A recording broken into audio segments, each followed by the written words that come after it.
Why is it that I've been a woman my entire life and nobody has ever talked to me about perimenopause?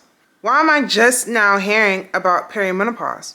If this is something that I was going to get as I aged, why did nobody prepare me for the side effects, the brain fog, the hormonal imbalance, the hair loss, all of the things that come with perimenopause? And so I'm like, are we dying or is this perimenopause? And what is perimenopause? Everyone's talking about it, but nobody's talking about it. So let's talk about it. Hey girl, hey, I'm your girl Sonia Starr J. Welcome back to Sips with Starr, where the tea is hot, the topics are real, and the vibes are always cozy. Now, I'm not here to hustle you for a click, but I know if this video hits, you'll be back for another sip. So let's get into it. Now today I'm not sipping on anything. I am eating cucumbers and hummus because I'm prioritizing my gut health and my hormonal health, which is what we are going to be talking about today, our hormonal health. Now, as many times as I've been to the OB over the course of my life, which has been a vast number of times, not once did anyone talk to me about the potential of different hormonal issues like endometriosis or fibroids or any of those things, and nobody ever talked to me about menopause and perimenopause. When I started hearing about perimenopause, I was like, what is that? And am I gonna get that? When does it start? Like, nobody's having these conversations with us. So we gotta talk. Ladies, please come in the room. For all my aunties, cousins, everybody who deals with perimenopause, we need to hear from y'all, because what is this? And then there are people who have early onset perimenopause. I heard about somebody getting perimenopause at the age of 25. So let's get into the symptoms of perimenopause. Perimenopause is the transition period before menopause, when your ovaries gradually begin to produce less estrogen and progesterone. It's not perimenopause, but it's the years leading up to it. So women who are in their late 30s, early 40s, and throughout their 40s will start experiencing perimenopause. It can last from a few months to over 10 years. And then once perimenopause is over, then you enter menopause. Menopause is officially reached when you've gone 12 consecutive months without a period. Now, the common symptoms of perimenopause is hormonal fluctuation. Cycles become shorter or longer, heavier or lighter bleeding, missed periods, spotting between periods, and then you'll also maybe experience some mood changes like anxiety, irritability, mood swings, brain fog, difficulty concentrating, insomnia, waking up throughout the night, feeling tired despite sleeping, weight gain around the abdomen, joint aches, headaches, fatigue, heart palpitation, hot flashes, night sweats, feeling overheated, vaginal dryness, lower libido, change in arousal or orgasm, fertility then declines, but you can still get pregnant. You'll experience hair thinning or shedding, drier skin, more wrinkles, and changes in acne. Okay, now, that's crazy, but it sounds like other hormonal issues that we get diagnosed with too, like fibroids also have a lot of these same symptoms, PCOS, endometriosis. Of course, they are different because you can see them physically and structurally. And when I went to the doctor to talk to some issues that I've been having hormonally, and I was like, is this PMDD? Is it perimenopause?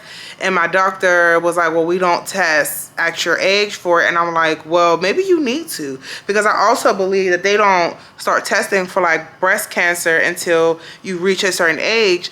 But there are women who get breast cancer earlier, and it's not detected because they're not testing for it. So in this phase of life, it really does feel like we're dying, but it's not that we're dying. Our hormones are just shifting and changing. I know in the beginning of the video, I did say that I wasn't sipping on anything. I just had some cucumbers and hummus, but our sip of the day is actually this banana and peanut butter smoothie.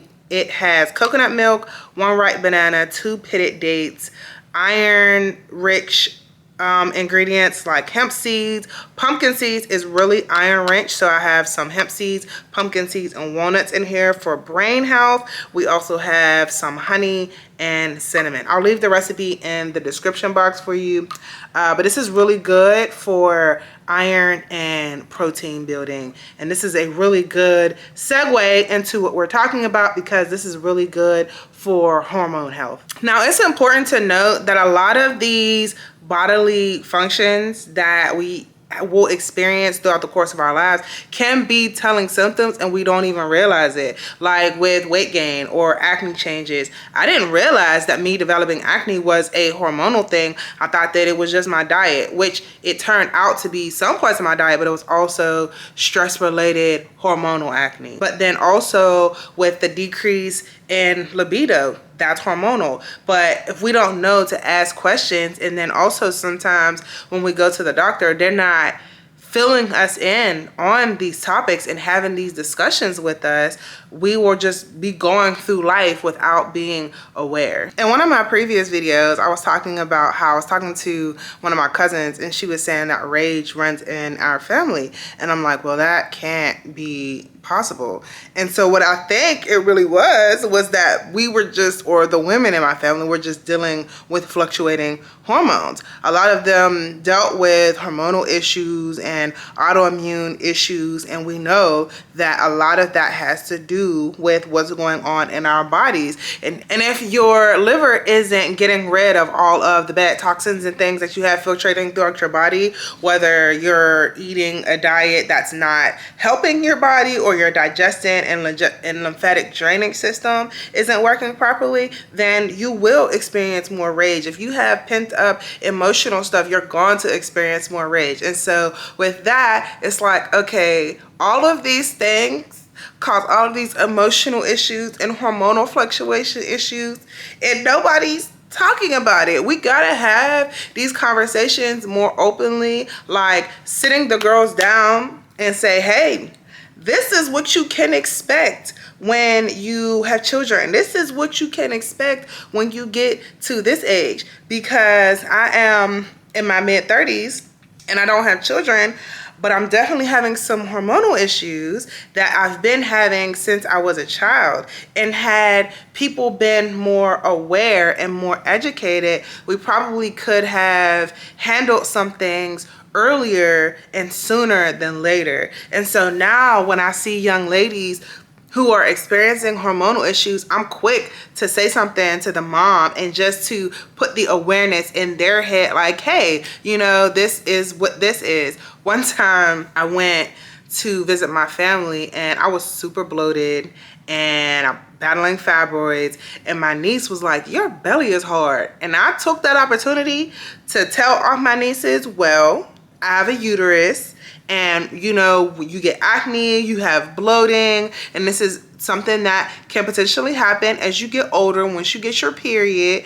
because they're obviously going to get a period one day, and they need to know the, you know, reasons behind certain things. If they start developing acne or they're gaining weight, I'm telling them, like, hey, you might want to drink some more water and lay off the sugar. Like, we got to have these conversations with our young women about the whys. And we talk about the longevity of our lives and getting older. Well, no, I don't really think we talk about getting older the way that we should, but we definitely should be having these conversations with our young adults about how to really protect ourselves, one, but also be aware of our bodies and how to effectively go throughout life and be aware of what's going on in our bodies, and not just taking things that are said to us at face value, like, oh, you know, when women get older, you just know, oh, I'm having flashes.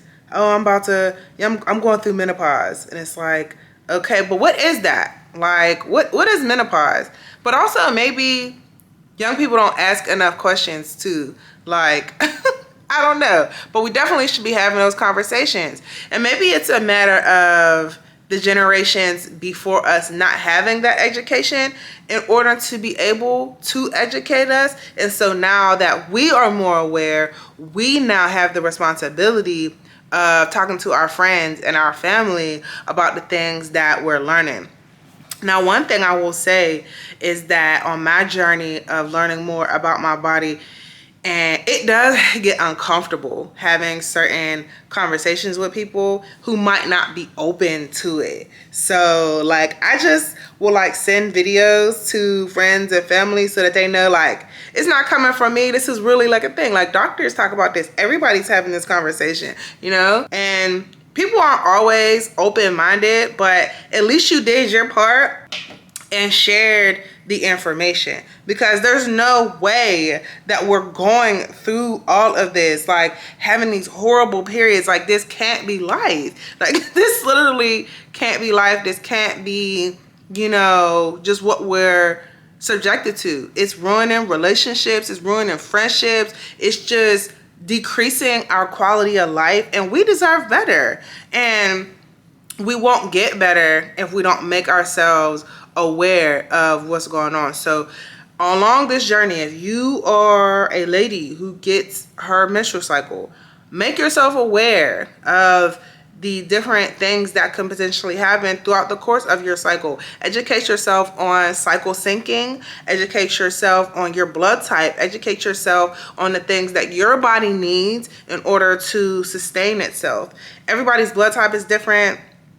You might need different things in order to be healthy. I know my blood type is different than my husband's. He can eat red meat. I cannot, or I do not. My body doesn't really handle red meat well. And as far as it goes for hormonal health, it's not good for women to eat red or processed meats, depending on who you talk to. So, yeah. I'm glad that we could have this chat. We're definitely going to be talking about this more. I talked about it in my video. Like, we're not talking enough about our hormonal health, and it's becoming concerning. Like, we need to be talking about our hormonal health. And I know it's not the sexiest topic, right? But it's a part of our lives, and we can't avoid it because it's uncomfortable. There are so many things that we need to talk about more, but we avoid because they're uncomfortable. And no, nobody got time for that. Like, there are a lot of women who go and they'll just get hysterectomies, and it's like, okay, well, why did you do that? And what happened afterwards? You know, people will get hysterectomies and it doesn't change how they feel. It doesn't change how they look. They start growing hair in different places that they weren't expecting to grow hair in. Like, you know, having to take what is it, HRTs for hormone therapy, hormone treatment therapy. Like, what in the world? They should have been telling me this when I was 22 to 25, so I could be aware of, like, hey, once you hit 30, this is what's been happening. This is what you got to look forward to. Like, everybody's like, oh, your libido increases once you hit your mid-30s. But then on the other hand, there's people dealing with perimenopause who don't got no libido at all, or dealing with hormonal issues and they don't have no libido at all. And it's like, wow, you know, like, we need to be having these conversations. So I want to have this conversation with you. If you are a lady who is dealing with any of these things, let us know your journey, your symptoms, what it is that we have to expect and look forward to. Because I know when my hair started falling out, I was like, what is this? What is going on? I ain't got no energy, but my issue was that my iron was low. But those are also still the symptoms of perimenopause. So now I'm like, is it perimenopause or is it just my iron? But I guess we will find out as we continue on this journey. So yeah, thank you all so much for tuning in to today's Sips with Starr. I'm so grateful to be sipping with y'all.